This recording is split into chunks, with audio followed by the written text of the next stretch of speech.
Hi, it's Carl here from selfsufficienthub.com, and today we're going to be making bacon. So we are striving to be as self-sufficient as possible here, and we are in the process of becoming food self-sufficient. We've been here about 18 months at this point, and about a week ago we had our first lot of pork back from the butcher from pigs that we'd raised. And what I'm doing now is we're taking one of the cuts that personally my family is not a big fan of because it's so fatty, and we're going to turn it into bacon, and that is belly pork. So we're going to turn what is usually considered to be a lesser cut of meat, and we're going to turn it into bacon, which everyone won't be able to get enough of. So I'm all about that. And also it's a good chance to learn a new skill. So this here is 2 cuts of belly pork. So this is how we've got it back from the butchers.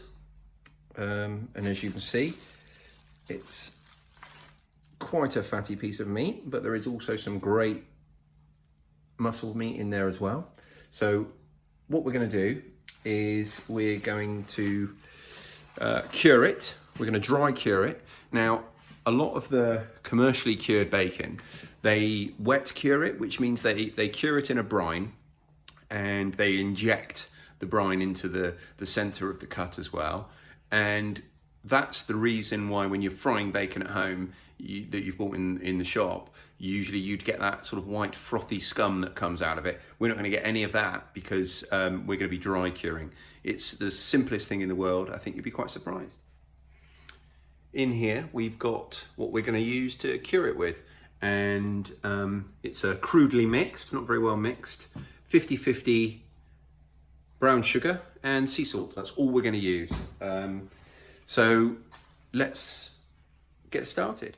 Okay, so here we've got our meat, and literally all we've done so far is we've rinsed it under the tap, given it a good wash. Now we're going to thoroughly dry it with some kitchen towel. So I'm going to say that this is pretty much there.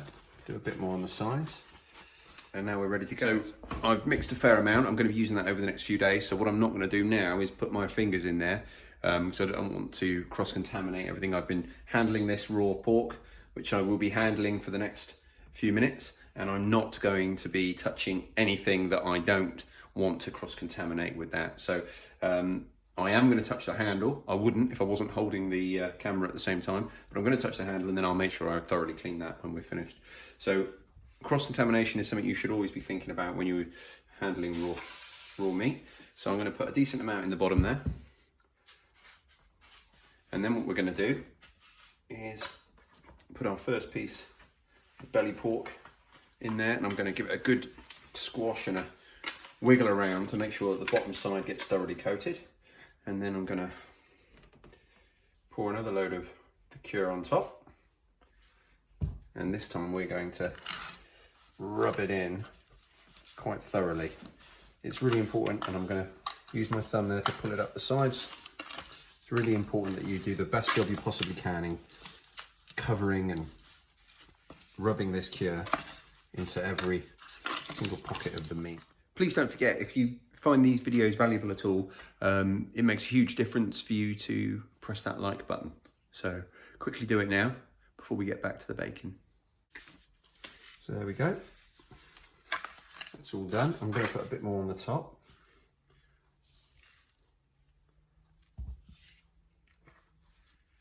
And then our next piece straight on top of that. And again, making sure that we get a generous amount on every exposed part of the meat. There we go. And then literally all we're going to do is we're going to pop that in the fridge. And then every day we take it out, we drain off the excess liquid. You'll be quite surprised how much there will be. And you recoat and make sure that it's got plenty of dry cure everywhere it needs to have it. And then you do that every day.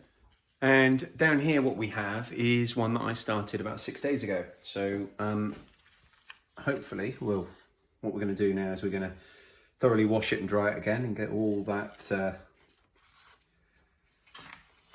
cure off. But underneath there's virtually no liquid now coming out. It's virtually done. But if you look at just the colour of the meat. And I mean, that's beautiful bacon. It's a completely different thing.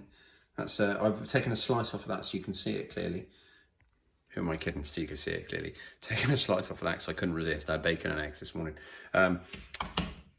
But now I have taken a slice off of it. It's slightly easier to see than the side I haven't.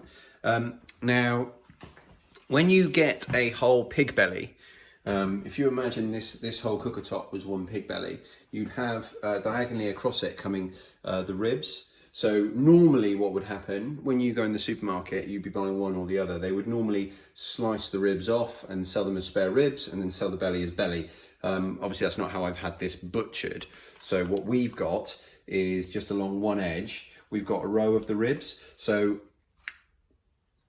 while that's no problem at all for me, it's not really conducive to us cutting this into nice, easy, streaky bacon. So what I'm going to do now is I'm now going to cleave the ribs off, and I'm going to use them as like a bacon ribs, if you like.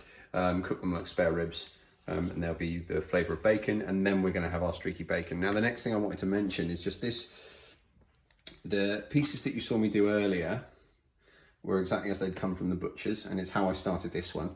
And then after about 3 days, what I did is I sliced, where my hand is here, there was a layer of fat and skin, the outside of the pig. So I've sliced across that just to reduce this top fat layer quite a lot down. And what I've done with that is I cooked it into some amazing crackling.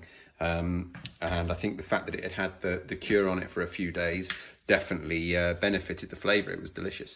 And here we have it with the cure all washed off. And so this is the line here where I've cut it off, so I'm ready to show you, but the line of ribs, so these are your spare ribs, so I'll cook them separately. And then what we have left is our amazing streaky bacon. So I'm happy. Give it a go. Hopefully you'll be as happy as I am, and I'll see you on the next one. If you find these videos valuable, there's several ways you can support it. One is by pressing the like button, another is by subscribing to our channel or leaving a comment down below. It really does make a difference to us. We appreciate it. Cheers.